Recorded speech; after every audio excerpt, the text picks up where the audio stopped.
nossa região. CBN, Café com Política.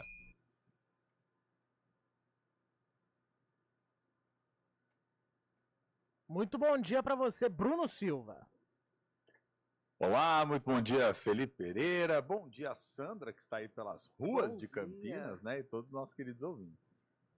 Estou aqui no Marco Zero da cidade, no News Truck. Uma das ações que a gente traz esta semana em comemoração aos 250 anos da cidade de Campinas. Estou aqui sendo olhada por Carlos Gomes, né, nessa praça do Carmo aqui. O comércio começando a abrir aqui no entorno dessa região central. Estou aqui. Tá bem agradável, viu? Ah, bacana demais, bacana demais. Bruno, vamos lá. A gente falou sobre o assédio eleitoral, não é? Sobre as formas de assédio eleitoral agora há pouco com o advogado Alexandre Rolo. Tipo de mensagem que chega no aparelho celular é crime também, hein? É crime também. A gente precisa tomar cuidado com isso e outras questões. Vamos lembrar, né, Felipe, que desde o dia 6/7 agora, nós temos uma série de vedações também por parte da Justiça Eleitoral no que diz respeito aí à questão das regras, né, para as eleições como um todo.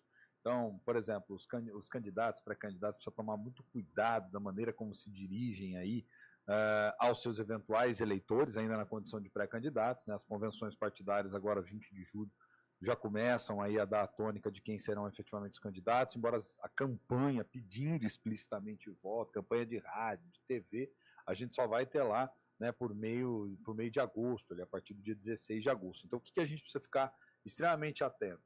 Não só com esse problema do assédio eleitoral, mas por vezes com outras condutas, viu, Felipe, Sandro, queridos ouvintes, que podem configurar uma campanha antecipada. Então, por exemplo, você tem aí, às vezes, um candidato está tentando a reeleição, né? Então ele vai lá, ele usa de slogan, usa do site da prefeitura, usa de um espaço de alguma forma para tentar veicular a imagem, para tentar produzir algo que o beneficie diretamente. Isso pode configurar, sim, inclusive, um crime eleitoral, vamos dizer assim. Então, a legislação ela é muito específica a respeito dessas vedações, né, que passam a constar a partir de agora. Você não pode ter, por exemplo, nenhuma forma de propaganda eleitoral, salvo aquele espaço que é direcionado especificamente, né, para o pronunciamento dos partidos políticos, a propaganda depois que virá eleitoral gratuita, né, retornou há pouco tempo, tinha sido tirado, mas retornou há pouco tempo, esses spots, né, ao longo da programação, tanto no rádio quanto na TV, de veiculação aí, de informações do partido, visões ideológicas, né, posicionamentos, algo nesse sentido, mas não pode o pedido explícito de voto. Você vai lembrar também, Felipe, que eu sei que você, Sandra e outros são figuras com memória muito boa, que numa época dessa, em algumas eleições municipais atrás, a gente já tinha a galera confeccionando camiseta, com bonezinho, chaveiro, o pessoal já pré-pintando os muros, né, para deixar depois a campanha na rua. Então, quer dizer, tudo isso hoje é mais regulamentado, tem a proibição devida, a Justiça Eleitoral fica de olho e tem os mecanismos de fiscalização. Inclusive o próprio TSE, vamos dizer assim, tem um aplicativo. A gente fala muito de título, né? Eu falo de título, porque é o título na mão e tal, mas tem um aplicativo chamado Pardal.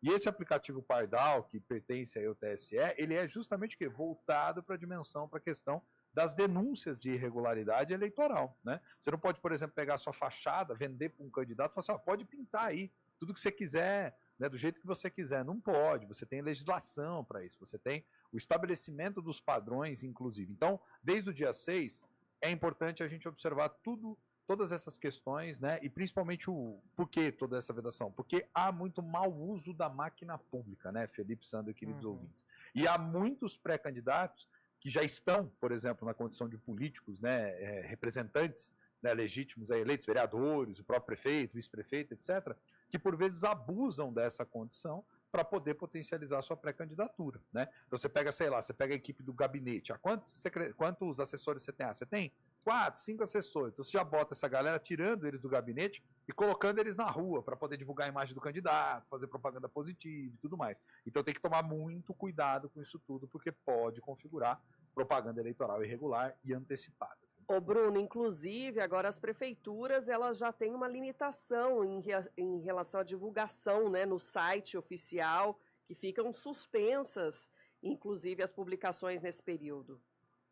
Exatamente. Tem muitas, inclusive, viu, Sandra? Eu estava vendo esse final de semana algumas câmaras municipais, prefeituras publicamente, já aparecendo aí no Instagram, Facebook, né, Twitter não, né, agora é X, né, enfim, e outras redes sociais, já colocando ali, dizendo, olha, a partir desse dia fica vedada a exibição, por exemplo, né, de uma foto do presidente da Câmara vinculado a um slogan, a um anúncio, né, fica vedado determinados pronunciamentos sob risco ou sob penalidade da lei eleitoral. Então, algumas já fizeram, inclusive, esse alerta nas redes sociais a fim de ficar atento, porque se você pega uma imagem como essa, sei lá, teve o lançamento de uma obra pública, aí o site vai lá e já estampa a foto de uma figura vinculado àquilo nesse período, publicação de hoje, por exemplo, já está irregular, né? Já está irregular. Então tem uma linha fina aí importante e, claro, cada um de nós na condição de cidadãos, né? Embora a gente tenha N afazeres no dia a dia, né? Questões profissionais, pessoais e tudo mais, mas cabe a nós também observar isso tudo e se achar que tem irregularidade, também fazer denúncia, né?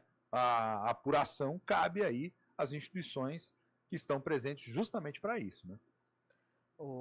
Aí você me fez lembrar que, assim, tem muitas prefeituras que estão mantendo a produção de notícias, mas divulgando elas apenas para a imprensa por e-mail ou por grupos de WhatsApp. E tem alguns casos, como a Prefeitura de Hortolândia, que simplesmente parou a produção de notícias institucionais, mesmo por e-mail. Ou seja, se a gente quiser saber alguma coisa que acontece na cidade, mesmo a gente, para poder trazer para o ouvinte, não vai conseguir trazer, porque nem a Prefeitura vai divulgar mais em e-mail as coisas. É meio 880 isso, hein? Aí eu acho que tem uma galera que também quer ser preciosista demais e se esquece que tem um outro princípio que é de transparência, e esse nunca deixa de vigorar, né? Felipe, acho que isso que é importante, né? O que precisa ficar muito atento é que a movimentação em si, ela tende a ser mais lenta agora. Isso é normal, é natural, né? Você não, por exemplo, você não vai ficar tendo transferência de recurso e anúncio com um político ali, dizendo, nós mandamos tanto para o município, fizemos isso, fizemos aquilo, foi fruto de uma emenda aqui, acolá, porque é verdade, é proibido. Mas eu penso assim, aquilo que é comunicação importante, notícia do dia a dia, né, informações relevantes para a comunidade, para os cidadãos, para toda a sociedade, isso tem que ser veiculado de alguma forma, né? O que você não pode deixar isso vinculado a nenhum tipo de político, de slogan, algo que configure questão de campanha, né? Esse é o ponto fundamental. Agora, prestação de serviço público, né, gente? Por favor. Né? A gente precisa disso para poder deixar as pessoas bem informadas. Né? Pois é. 10h47. Bruno Silva volta amanhã com a gente. Feriadão trabalhando duro, hein? Feriado é pra galera que tá aí do outro lado. A gente vai estar aqui, firmes e fortes. Amanhã tem mais coisas da política pra gente comentar. O Bruno Silva volta aqui, tomando um cafezinho. No caso com a Sandra. Direto do News Truck. Amanhã você tá de folga? Não, amanhã eu tô aqui, mas é que eu não tomo café mesmo. É por isso. Entendi. Tá certíssimo, então.